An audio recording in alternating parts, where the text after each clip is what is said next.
Halo sahabat sekalian, ketemu lagi di channel PLTS Sederhana. Gimana kabar sahabat semua? Semoga tetap dalam keadaan baik dan sehat selalu.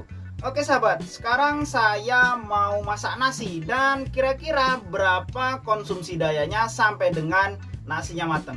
Oke, ini sudah saya set semuanya, sudah saya setting. Ini rice cookernya sudah saya isi dengan beras dan air, tinggal colokan. Kemudian saya punya wattmeter yang kemungkinan bisa untuk menguji berapa konsumsi dayanya dan berapa konsumsi wattnya sampai dengan nasi ini matang. Oke, langsung saja kita tes. Untuk inverternya saya menggunakan inverter Kenika low frekuensi 1000 watt dan untuk wattnya di sini masih 0 ya, 0 karena memang akan saya gunakan untuk rice cooker ini aja ya. Kemudian di sini ini belum saya nyalakan ya, masih di bawah untuk MCB dari inverter ke beban. Saya naikkan dulu. Kemudian untuk wattmeternya coba saya reset semuanya ya, karena ini sudah jalan lagi ya. Karena untuk kebutuhan dari inverternya itu sekitar 10 watt. Coba saya reset semuanya biar benar-benar real. Ini sudah ada 1 watt, saya reset. Nah, kenapa saya tidak menggunakan wattmeter yang jenis AC? Karena untuk sistem PLTS itu yang digunakan itu baterai, bukan dari PLN ya, seperti langsung AC. Karena untuk penyimpanan daya itu kan dari baterai gitu. Jadi ya yang DC saja itu sudah benar-benar real berapa yang dihisap untuk kebutuhan masak. Misalnya ada sahabat yang pengen masak nasi pakai rice cooker juga, kira-kira untuk tes ini bisa dijadikan bahan referensi nantinya. Di sini akan terhitung berapa watt yang dibutuhkan untuk menghidupkan ataupun memasak nasi menggunakan rice cooker. Kemudian di sini ini adalah energi, jadi selama memasak nasi ini akan dijumlahkan di sini ya, berapa yang dibutuhkan. Kemudian di sini adalah berapa yang dibutuhkan kapasitas baterainya. Dan di sini berapa lama waktu masak nasinya. Ya, di sini. Oke, ini sudah saya pasang semua ya. Jadi ini sudah kencang. Selanjutnya langsung saja saya akan tancapkan ke sini.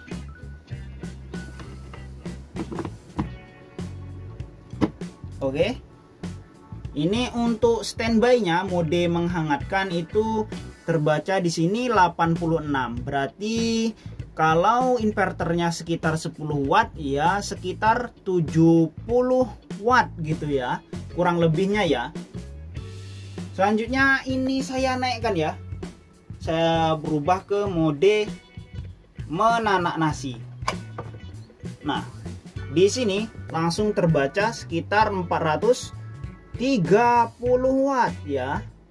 Ya, 430 watt untuk bisa memasak nasi. Konsumsi dayanya segitu yang dihisap dari baterai. Ini akan berbeda jika wattmeternya ini yang sistem AC, karena yang dikonversi dari aki ataupun baterai menuju inverter dan dirubah menuju sistem AC itu ada beberapa efisiensi yang berkurang gitu. Jadi memang akan berbeda jumlahnya di sini. Kemungkinan jika diukur dari kabel AC-nya ya di sini ataupun diukur di stop kontaknya sini, kemungkinan tidak sampai 436 ya, kisaran 370 ataupun 350 ke atas gitu ya, nggak sampai 400 watt gitu. Ini karena sistem DC yang saya gunakan.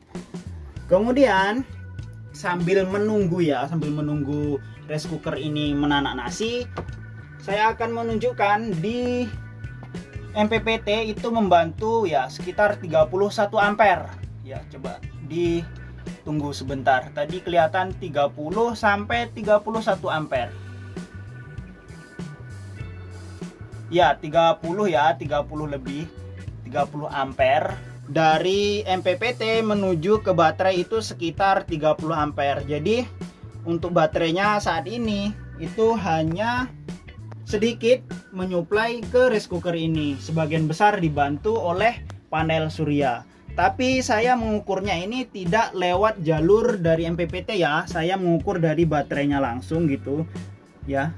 Ini. Jadi yang lewat sini benar-benar khusus dari baterai. Maksudnya tuh walaupun dibantu, kabel ini mengukurnya real 438 watt ini real gitu.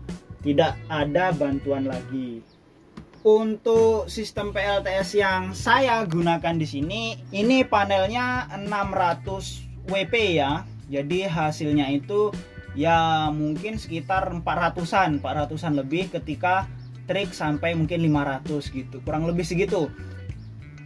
Ya kisaran 350 sampai dengan 500 paling tinggi, nggak akan sampai 600. Apalagi saya menggunakan MPPT yang low end ya, yang terjangkau banget lah gitu.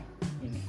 Oke sahabat, sekarang ini kurang lebih sudah 6 menit ya, dan di sini sudah terbaca 30 watt hours. Kemudian ya powernya ataupun konsumsi daya yang dihisap oleh rice cooker itu sekitar 440 watt ataupun ya naik turun di 439 watt ya.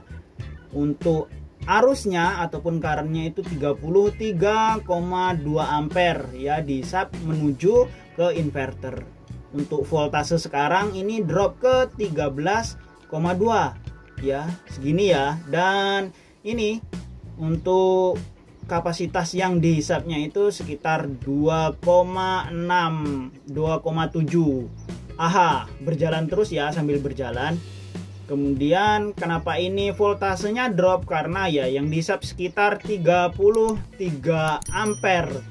Kemudian untuk di MPPT nya tadi sekitar 30 ampere. Hanya membantu ya sekitar 3 sampai 5 ampere ya dari baterainya.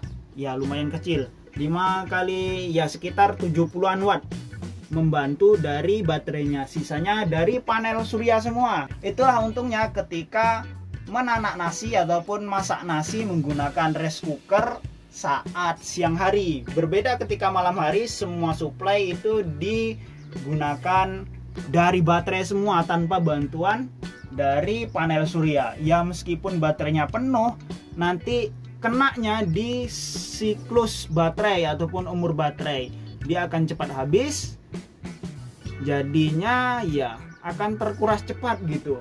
Berbeda ketika saat siang seperti ini baterainya hanya membantu sedikit ya, dan konsumsi dayanya ataupun konsumsi dari rice cooker ini sebagian besar dibantu oleh panel surya. Oke sahabat, karena menunggu ini sekitar 45 menit ataupun 46 menit biasanya baru nasinya itu matang. Jadi video ini ya akan saya jeda ya, nanti saya lanjutkan beberapa menit sekali akan saya tampilkan. Dan untuk sekarang sudah di menit ke 23 dan sudah menghabiskan sekitar 159 WH. Untuk AH-nya sudah tercatat di sini 12,1 AH dan masih tetap di 442 watt.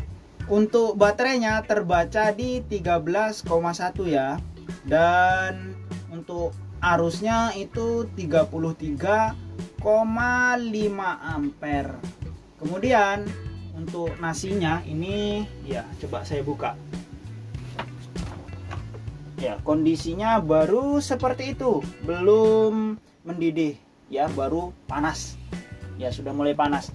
Kemudian untuk di MPPT itu arusnya sekitar 31,6 ampere. Untuk di inverternya itu sekitar 34 sampai dengan 35% dari 1000, berarti ya 350 ya yang terbaca di inverter gitu. Dan baterainya itu terbaca juga di 13,1 tadi ya. Oke sahabat, kita tunggu kelanjutannya ya sampai dengan nasi ini matang. Dan untuk sekarang sudah di menit ke 36 dan sudah menghabiskan sekitar 256 WH. Untuk konsumsinya masih di sekitaran 444 watt, kurang lebih segitu ya dari tadi. Dan untuk kapasitas yang diserap 19,5 Ah. Kemudian baterainya masih standby di 13,1. Ini karena sambil menyuplai dari rice cooker ini. Dan untuk MPPT ini ya lumayan hangat ya. Ya biasa. Ini sudah saya tambah kipas di belakangnya ya. Ini kalau inverternya masih dingin, dan karena saat ini sedang mendung, arusnya juga turun di 12 ampere ya tadi ya. Kelihatan 12 ampere. Ya, naik ke 22 kurang lebih segitu ya, karena masih mendung. Biasanya tadi kalau panas sempat 30 ampere ke atas. Sekarang di menit ke 46 dan detik-detik untuk rice cooker ini matang nasinya gitu ya. Apa namanya? Jeglek ya. Kalau saya nyebutnya jeglek ya. Jadi dari mode memasak masuk ke mode penghangat gitu. Dan di sini sudah terbaca 46 menit ya. Oke sahabat, ini nasinya sudah mateng dan matengnya di menit ke 46. Jadi ini sudah mateng ya, kita cek ya nasinya di dalam sudah benar mateng belum. Nah, seperti ini ya, jadi sudah benar-benar mateng nasinya. Ya tinggal menunggu airnya ini mulai mengering gitu ya, berkurang airnya. Untuk sekarang ini kan baru mateng, masih banyak airnya gitu ya. Ya tapi ini sudah benar-benar mateng ya. Oke. Dan untuk sekarang mode penghangatnya juga sedang off. Ini terlihat di sini ya. Ini hanya 12,6 watt. Ini konsumsi dari inverter saja. Kemudian untuk kapasitas yang diserap sekitar 25 Ah. Ya, jadi kurang lebih ini ya datanya ya. Ya, butuh sekitar 46 menit dengan 330 watt hours, dan untuk konsumsinya selama masak itu 444 watt gitu kurang lebihnya. Dan ini datanya ya. Jadi rice cooker yang saya gunakan ini ditulis 395 watt. Kemudian saat menanak nasi itu menghisap daya sekitar 440 watt. Kemudian untuk baterainya itu menghisap sekitar 25 Ah untuk sistem 12 volt. Dan untuk selama masak itu menghabiskan 328 WH selama 46 menit. Jadi untuk yang ini berkaitan dengan kekuatan inverter. Jadi untuk bisa menanak nasi dengan rice cooker 395 watt, maka butuh inverter yang bisa continue ya, nggak panas, tetap bisa adem ayem di 440 watt. Dan saya sarankan untuk menggunakan inverter yang 1000 watt, jadi bisa continue di 500 watt.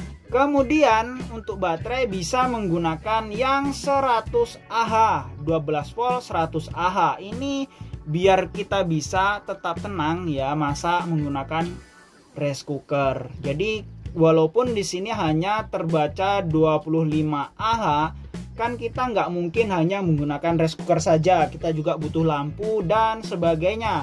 Atau mungkin bisa juga masaknya kan 2 kali gitu ya dalam sehari.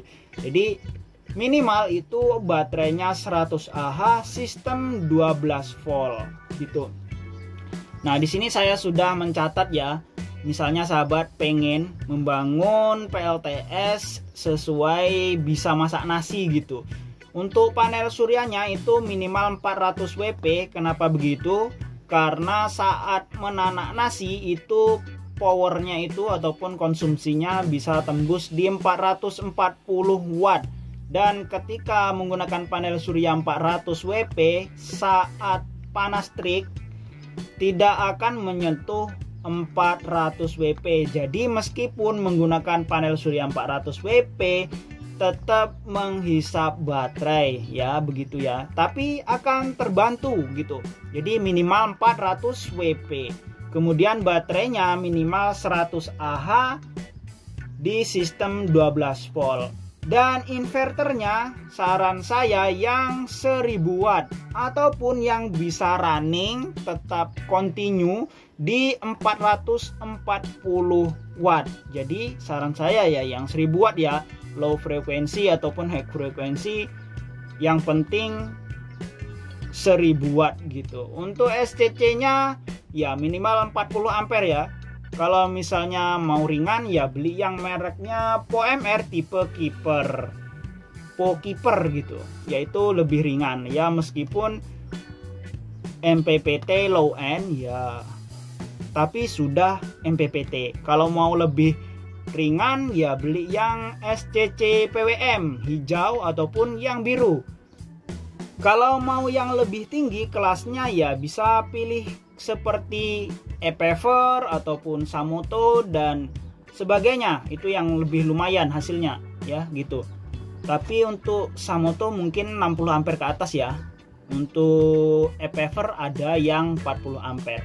Oke sahabat, jadi begitu tes real watt masa menggunakan rice cooker di sistem PLTS saya. Ya mungkin bisa jadi bahan referensi teman-teman atau sahabat semua yang pengen juga masak menggunakan rice cooker.